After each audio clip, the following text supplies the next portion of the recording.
Audio Jungle.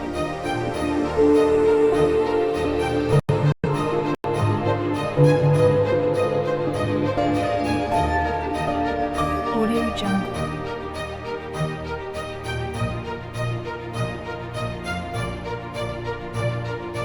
Audio Jungle.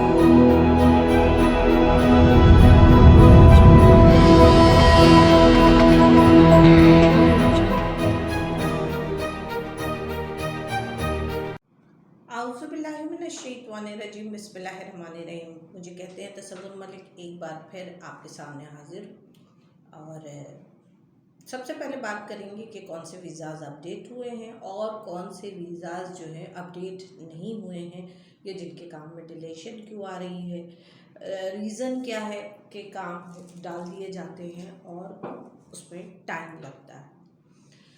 फिर हम cover करेंगे स्टडी को, कि कौन कौन से स्टडी के वीज़े हो रहे हैं और उनके वीज़े भी लग रहे हैं। ठीक, देन उसके बाद हम बात करेंगे टूर पैकेजेस पे, कि कौन से टूर पैकेजेस जो हैं वो इस वक्त हो रहे हैं और पाकिस्तानी पासपोर्ट बस आने के साथ हो रहे हैं और न्यू ईयर के टाइम पे अवेलेबल होंगे, और अगर आप जाना चाहेंगे तो जा सकते हैं। तो जनाब, सबसे पहले बात हम शुरू करते हैं कि एक काफ़ी जो है वो कहना चाहिए, एक र्यूमर सी फैली हुई है या एक परेशानी सी फैली हुई है। हर बंदा फ़ोन करता है, ये पूछता है कि जी क्या रोमानिया के वीज़े नहीं लग रहे। तो भाई ऐसा कुछ भी नहीं होता, रोमानिया के वीज़े पहले भी लग रहे थे, अब भी लग रहे हैं। अब सवाल ये आता है कि हमारा रोमानिया का वीज़ा हमने अप्लाई किया था, आप बता दीजिए।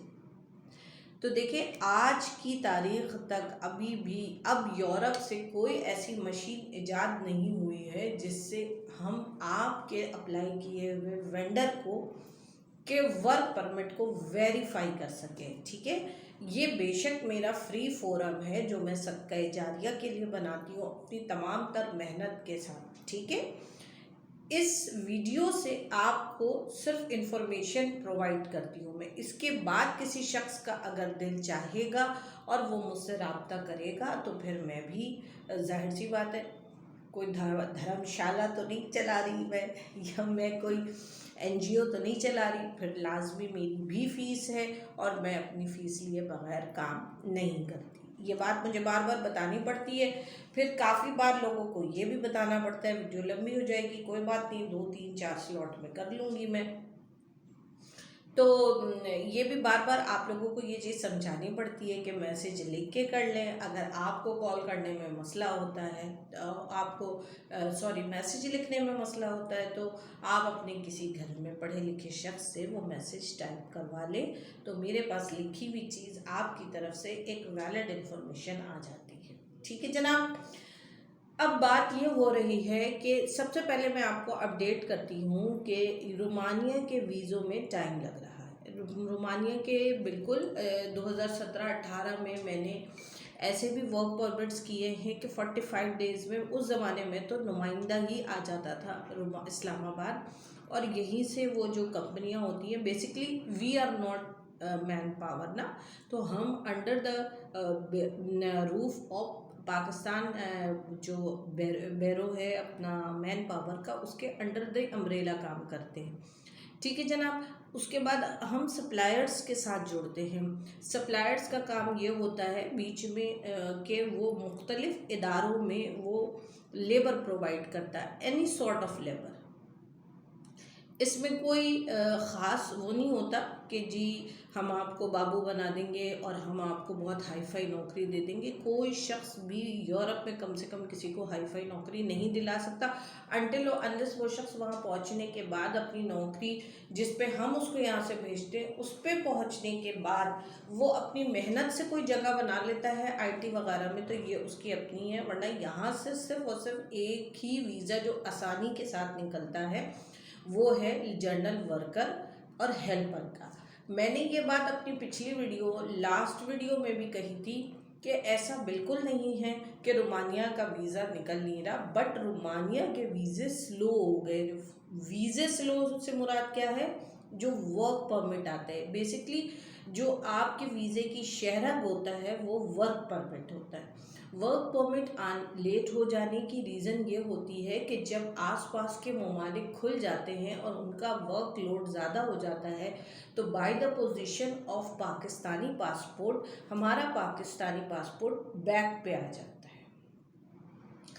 इस वजह से ये होता है कि हमारा काम स्लो होने लगता है। हम लोग जो है वो इधर उधर झाँकना ताकना शुरू कर देते हैं। बट इसमें ये भी है कि अब आपने जिस वेंडर से अप्लाई किया उसके रिसोर्सेज क्या थे, आया वो जेन्युइन था या फेक है, but nobody will determine you. कोई बंदा आपको, जब तक कि आप उस जगह पहुंचकर काम पर खड़े नहीं हो जाते, उससे पहले कोई मशीन ईजाद ऐसी नहीं हुई है। देखिए, मैं बिल्कुल फ्रंट आके स्क्रीन पे ये बात कह रही हूँ, आप किसी के वर्क परमिट को चेक नहीं करवा सकते, क्योंकि मेरे पास दिन में ये बात उठाने की मेजर वजह यही है कि मेरे पास दिन में कई वर्क परमिट्स आते हैं। मैडम जी ये चेक कर दो, मैडम जी ये चेक कर दो, वर्क परमिट हमारा जेन्युइन है या झूठा है, आप चेक कर दो।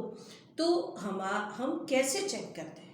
अगर मैं आपको कह दूं कि जी आपका वर्क परमिट बिल्कुल सही है और आप वहां पहुंचते हैं और आपको जो है वो वहां पे कुछ नहीं मिलता, तो भी मेरी बात कही हुई एक स्टेटमेंट की अहमियत रखती है ना, आपका मुस्तकबिल ख़राब हो जाएगा। अच्छा, इन केस मैं ये कह देती हूँ कि जी उसका तो वो बिल्कुल झूठ बोल रहा था, उसका वर्क परमिट जो है वो गलत है, और आप वहाँ पहुँचते हैं और आपका सब कुछ सही है, तो भी मैंने उस शख्स के लिए बुराई कर दी।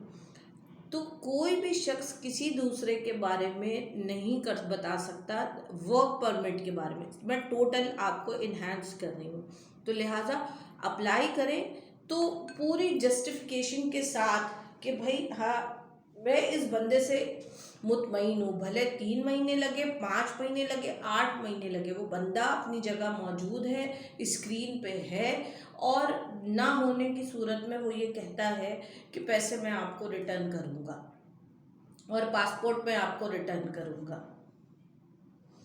ठीक है, तो आप काम कर सकते हैं। ये तो एक रोमानिया की जर्नल इन्फॉर्मेशन होगी, क्योंकि मेरे पास वर्क परमिट्स आजकल बहुत चेक होने के लिए आ रहे हैं, तो मैंने सोचा वीडियो पे आके बता देना, ये ज़्यादा अच्छा होता है कि एक क्लिक पे आप सारी इन्फॉर्मेशन हासिल कर लेंगे। देन अब सेकंड हम बात करेंगे, वो आ रही है आजकल उसकी सेकंड जो चीज़ है, वो लोग कह रहे हैं कि जी यूएसए का भी वीज़ा निकल रहा है। देखिए, वीज़ा बिल्कुल निकलेगा और वीज़ा लगेगा भी, लेकिन नए लोगों की असल सारी बात ये होती है कि हमने आपकी फ़ाइल बनवा दी। यूएसए की बात कर लेते हैं, ऑस्ट्रेलिया न्यूजीलैंड की तो अभी कोई अपडेट नहीं है। कनाडा तो ऐसा बिक रहा है जैसे मुझे ऐसा लगता है जुमा बाज़ार में मैं बचे हुए कपड़ों पे लगने वाले लेस खरीद रही हूँ। इतने सस्ते दामों आजकल कनाडा बिक रहा है। तो कनाडा के लिए मैं बिल्कुल बाकायनी होशो हवास आपके स्क्रीन पे आके कह रही हूँ कि कनाडा के किसी फॉर्म फिलिंग में भी हाथ नहीं डाला कीजिए, क्योंकि आगे जाके उस बंदे ने यही कहना है कि जी अभी 18 महीने इंतज़ार है, फिर 2 साल इंतज़ार है, फिर 4 साल इंतज़ार है, फिर 8 साल इंतज़ार है। तो सोचते समझते आप लोग अपने आप